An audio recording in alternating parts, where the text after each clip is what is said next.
can you tell when a stock that's been languishing for ages is finally ready to make a sustained comeback? That's the question we need to ask about FireEye, the cybersecurity company with the best forensics division in the industry. They don't just protect you from hackers. When you do get hacked, they help you figure out who did it. At this time last year, FireEye was surging to a multi-year high of $20 and change, but it didn't last. Come December, the stock finally got dragged down with the rest of the market. Then for most of the year, it kept drifting lower, eventually bottoming in the low teens a few months ago. However, since then, FireEye seems to have gotten its groove back. It's up nearly 31% since its August lows. The company held a bullish analyst meeting roughly a month ago, then reported a solid quarter last week. What's really fueling this run, though, is speculation that FireEye might be willing to put part or all of its business up for sale. So can we trust this move? Every time FireEye's gotten some momentum, people, it feels like something's going wrong, and investors have been burned. And maybe this time will be different. Let's take a close look with Kevin Mandia. He's the CEO of FireEye to learn more about what his company's doing and where it's headed. Mr. Mandia, welcome back to Mad Money. Jim, great to be back on. All right, so Kevin, you did a terrific Trendscape report, your inaugural one. Right. Give us a sense of some of the insights that you discovered about companies and their cybersecurity protection. Yeah, well, this report was a little bit different than what we normally do. Normally, we write a report called M-Trends, which is about what are we witnessing on the front lines responding to breaches. And it's kind of our lessons learned, helping companies dig themselves out of some kind of security incident. What this report is we went out and polled over 800 folks, and it was really our way of, we know a lot about what's going on in the places where we respond to breaches, but we wanted to go global and get a feel when folks aren't under duress. What are you worried about? What are the things you're going to spend money on? What are you going to invest in? What matters most to you?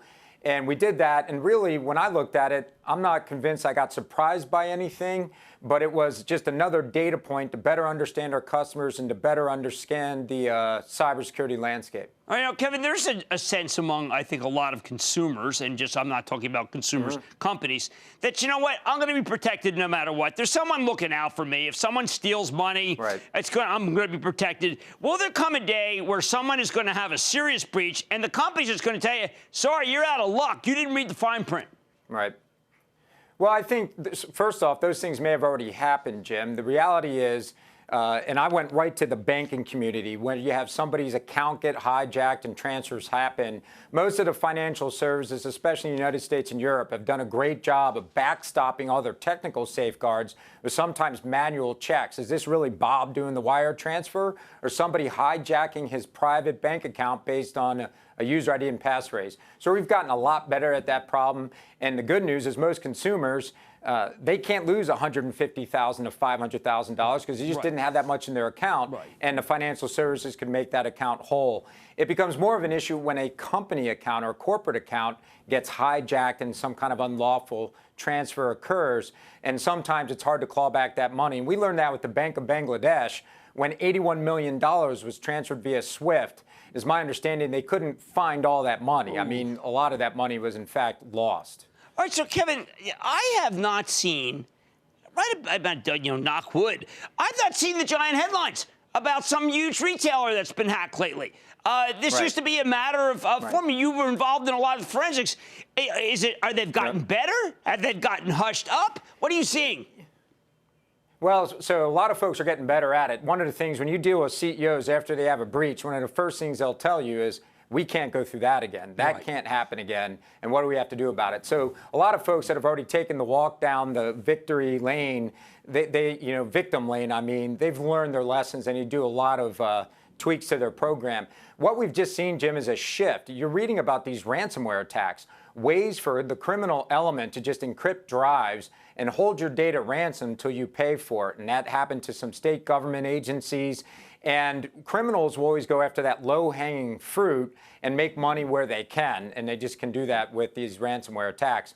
But we're still as busy as ever responding to breaches. We're responding to more this year than last year.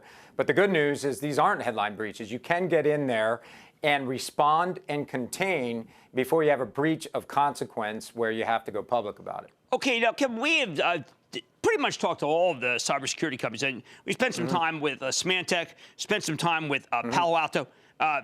Really, we've looked at a lot of the email companies, and we spent time with Zscaler.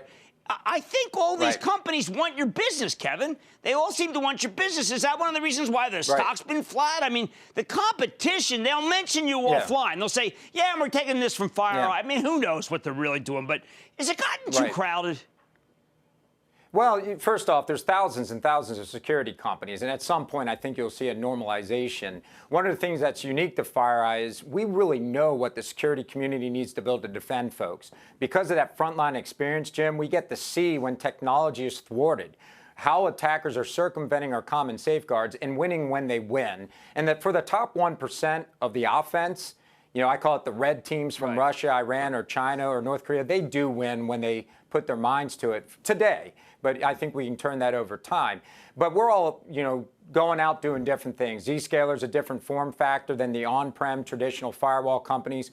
FireEye's heritage was an appliance company. We're going through that transition, like several other companies, of a historical origin of appliance with our IP embedded into hardware and building software and bringing it to the cloud. So there's a lot of companies in flux, but you got to safeguard your customers where they're at, and that's the race that we're in. You've been steadfast in not willing to address the question about breaking up or selling, merging with someone. I mean, but why does it keep coming up? Is it because the stock's been flatlining since you've been here, or is it just because everyone says ultimately it has to happen?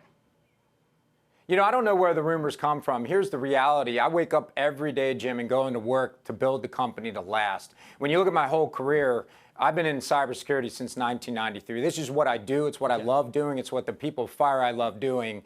So we know what we want to do next and after that, and we know what the market needs, and we're just waking up every day looking to execute on that plan. All right, last question, 2020 election. Sure. We know that you mentioned some countries that, geez, there are a lot of people who like to influence our elections, and they're probably going to be much more clever than 2016. Who's ready? Who's going to, I mean, are you involved? Are they calling you in? Because 2016 was a wake-up call. Yeah, no, I think we're ready. I mean, I feel confident. There's a lot of different ways to hack the election, and I'll put that in quotes. The way that I'm most worried about is the influence operations to just change the hearts and minds of the American citizens that are going to the polls to vote. That is a tough thing to prevent. There's anonymity on the internet, and people can start Facebook walls or communicate behind this veil of anonymity, and you don't know if it's an element from another nation just trying to sway the 5% to the right or the 5% to the left. But when it comes to hacking the polls, I just don't think that's going to happen. I think in a direct attack on any of the systems, whether successful or not, the evidence is going to be there. It's not going to be tolerated very well by our government. And I just think all the vendors are coming together with government agencies to safeguard the elections. So I feel pretty confident. We're going to do a lot of work between now and then. I'm not worried about the vote count. I'm more worried about those influence operations that you don't even know they're happening to you. And I'm worried about what can you trust as news, you know, that fake wave document that's really, you know, sounds like someone, but it isn't, or that fake video that looks like something occurred, but it didn't. As we get more AI-based stuff, I think there are nations or elements that would be more willing to use that kind of fake creations than most countries would be willing to accept. I'm glad you're bringing it to our attention. I think a lot of people, I don't want to say they're gullible, but this stuff seems so real that anyone could be confused. Wanted to thank you also, Kevin, for your service. We're going out to the Air Force Academy on Friday, and to salute more people like you. So thank you so much. That's Kevin Mandia, the CEO of FireEye. Mad Money's back after the break.